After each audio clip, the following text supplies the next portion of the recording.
Hello everybody, this is Keith from CryptoCoinMindSet. I hope this video finds you well today, and I'm here to help you get your mindset on crypto. So, today I want to talk about how OPEC, and Saudi Arabia in particular, has basically depegged the petrodollar.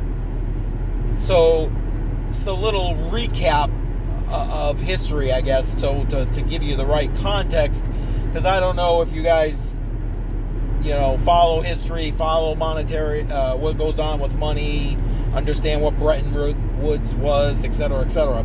But in a nutshell, I believe it was 1972, the U.S. dollar came off the gold standard. Richard Nixon, president at the time, took us off the gold standard.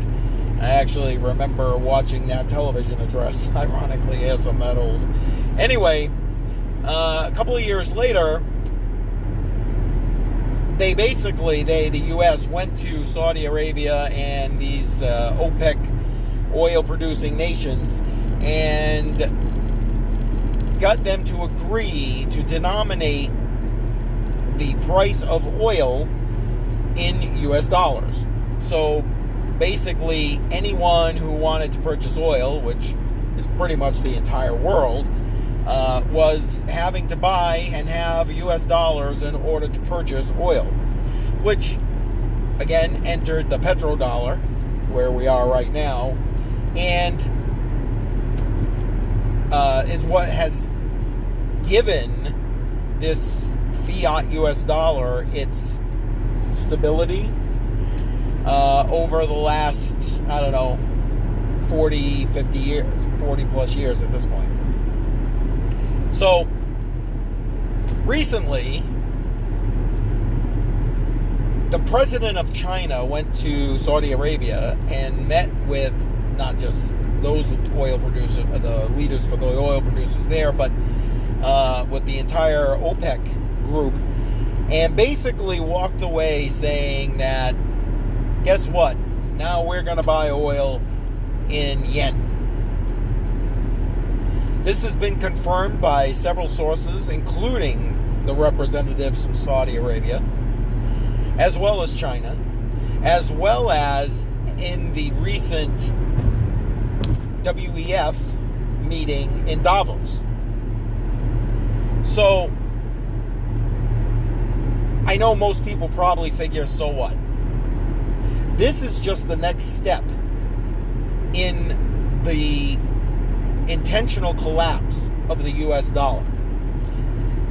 These OPEC and China, are not the only ones looking to, unseat the U.S. dollar as the world reserve currency. Russia still sells oil.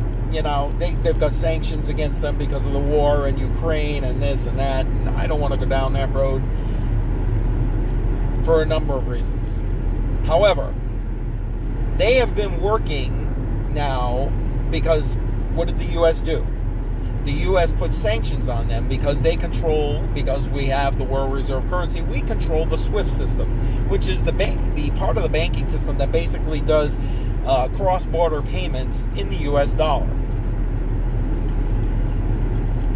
An increased happening with the United States when they don't agree with someone's politics, etc., or in this case, because they invaded the Ukraine, the United States then weaponizes the U.S. dollar. They confiscate any money that's in the SWIFT system that belongs to Russia, for example, in this case, and don't allow them access to be able to conduct trade within the system because you've been bad. Now, I don't care what your position is with regard to Russia or the war in the Ukraine. This has nothing to do with that ultimately. What it has to do with is the U.S. has decided that they've got this bullet in their gun and they're going to use it whenever possible. They've used it so frequently that now you have entire governments all over the world coming together and having this epiphany that, well, if they can do it to Russia, they can do it to us. And they're not wrong. Until the majority of transactions across the world are no longer done in the US dollar, the US has the power to be able to do that. And because of this, in my opinion, short-sighted reaction to things, the US has shot itself in the foot. And now you've got countries all over the world coming together to opt out of the SWIFT system in greater numbers than ever before. Now, don't get me wrong, this has been happening, I don't know, probably for the last several years at least. And it's just gained steam because the US continues to basically bully everyone around the block.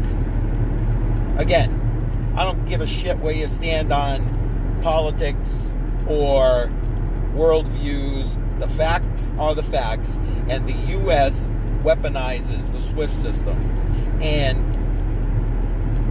the money that countries have in that system. So the chickens, as they say, are coming home to roost, because now the power of the US dollar is now being threatened. The US dollar as the world reserve currency is declining at an ever-increasing rate. And add to that the fact that CBDCs are coming, or are already in place in several countries around the world. And this is a recipe for disaster for the United States. Couple that with the United States, let's say, less than favorable stance on cryptocurrency in general, the US is going to get left behind. So what does this mean for me and you? That's a great question. I guess this is where I'm supposed to say, I am not a financial advisor. This is not financial advice. I'm only some ding-dong on YouTube, right? That's all true. But anyone with any kind of common sense living in the US or in a portion of the country, portion of the world that's the economy of your country is denominated in US dollars should be looking for alternatives. I've said it before, I happen to believe that these alternatives rest in cryptocurrency. Bitcoin. You want the truth? Monero. A bunch of other privacy coins. Why not? Because your ultimate sovereignty and autonomy is going to be taken away once these CBDCs are put in place. Again, my opinion, not financial advice. I would also say you should consider maybe diversifying into something else like precious metals. Because one thing's for certain, we're going to be moving to a more commodity-based society like we were in thousands of years previous to this whole fiat currency system that these bankers have put in place since Bretton Woods. I think this video's gone long enough. And hopefully I'm going to have links to all of the resources in the description below so you can go do your own research. You're not going to find a lot about this on mainstream media, because why would they want to ensue panic and have people be looking for alternatives? That doesn't allow the banking system to get ahead of what they want to do to help control the populace with regard to these CBDCs. But again, that's a video for a different time. Links will be in the description below, and if you're new here, make sure you hit that subscribe button. Tick the bell icon. That way you get notified every time I put out a great video. And leave me your thoughts in the description below. I'll try to answer all of them. And tell me if this is information you enjoy hearing about, and if it's something new you're hearing about for the first time. Again, I think cryptocurrencies are going to be the way to opt out of this by being in an alternative system versus what they're going to try to implement. I will also put links in the description below to all of my recent articles. I've done a whole crypto investing series, including about investing during a recession, because they keep playing with the CPI numbers. Bottom line is, if we were to use real CPI data like they did back in the 80s, inflation would be almost 16-17%. And last thing I heard, actually earlier today, I forgot on some podcast, I hear they're now going to be engineering those numbers, or how they're reading those numbers to make to change basically the CPI data again. Of course, they have to change it in order to be able to fit the narrative that they need. But again, not going to go down that rabbit hole. Now is the time, in my opinion, to be dollar cost averaging into cryptocurrency, gold, whatever you need to in order to secure your family's future. So, again, you appreciate this, make sure you hit that like button. Make sure you visit the website, CryptoCoinMindset.com, and check out all the resources I have linked in the description. At the end of this video here, I'm going to be putting a link to my playlist from people across YouTube and in and outside of cryptocurrency, to be quite frank, about the Great Reset.